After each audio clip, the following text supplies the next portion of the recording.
Hello my dear friends, in this video I'll show you everything you need to know about decreasing for total beginners. First I'll start by teaching you how to decrease on one side only, on one edge only. This side will grow straight and you will decrease one loop per row on the right side. Then I'll show you how to decrease on both edges. And then I'll show you how to do a V-neck, which is basically just decreasing from the middle. So let's begin by decreasing from one side.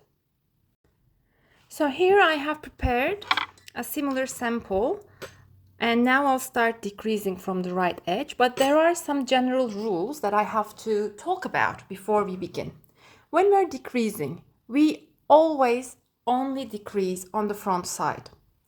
That's rule number one. Rule number two, even if we decrease, we still want to have nice edges. And in order to keep these neat edges, we don't decrease from the first loop.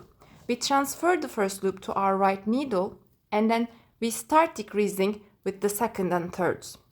Okay? So what do I mean? Let's see together. I will start decreasing in this row. I'm at the front side, so I should be decreasing now, but not from the first one. I will transfer the first loop because I want to have a nice edge. Then I will take the second two loops as one and knit them together. So I will be decreasing two loops into one. So I took two loops, but as I exit, now I have one loop instead. So this is called one decrease. The rest I will knit as usual. Let's do a couple of rows to make sure everything is understood. So you knit this row as usual, and then when you turn back, what do? You don't do anything, you just purl as regular. You don't do any decreases on the back side. So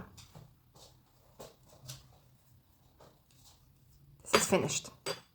So you cannot notice the decrease very well now, but you will be able to see it in a couple of rows.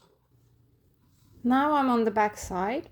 On the back side, I won't do any decreases. I will take the first one and transfer it to my right needle and purl the rest as usual.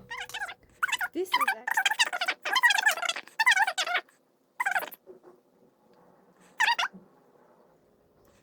so I have purled the row. Let's turn back and see.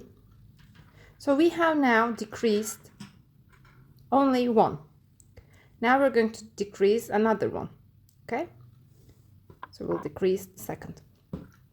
How are we going to do it? Not with the first loop. It will mess up our edges. I'll take the first loop and transfer it to my right needle. The second two I will take together on my right needle. So enter this one first and then enter the second one. Yes. Wrap around, exit together. Now I have decreased another one. The rest I just knit.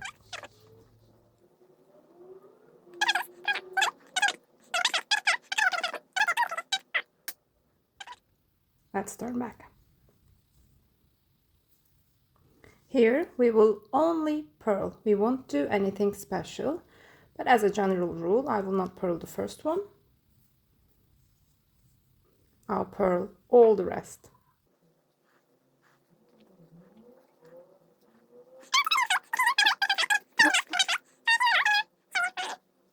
You can notice the decrease now. Here.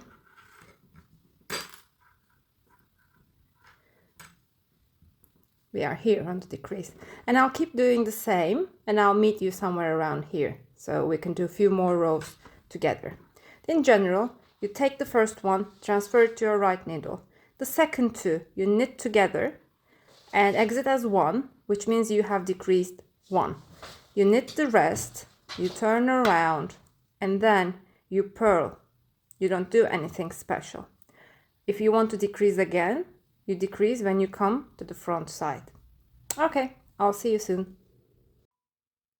So here I am. I have knitted a few rows and I had decreased 1 per row, and you can see I'm around here. Now I will keep on doing the same. How do we decrease? We take the first loop and transfer it to our right needle to keep a good edge. We take the two together on our right needle. That's the tricky part, it can be quite hard. And then we knit them together and we exit as one. So we had two, but it ended up as one loop, so that's why it's called decreasing by one, obviously. We knit the whole row, and when we turn back, we don't do any decreases, anything on the back side. We only purl.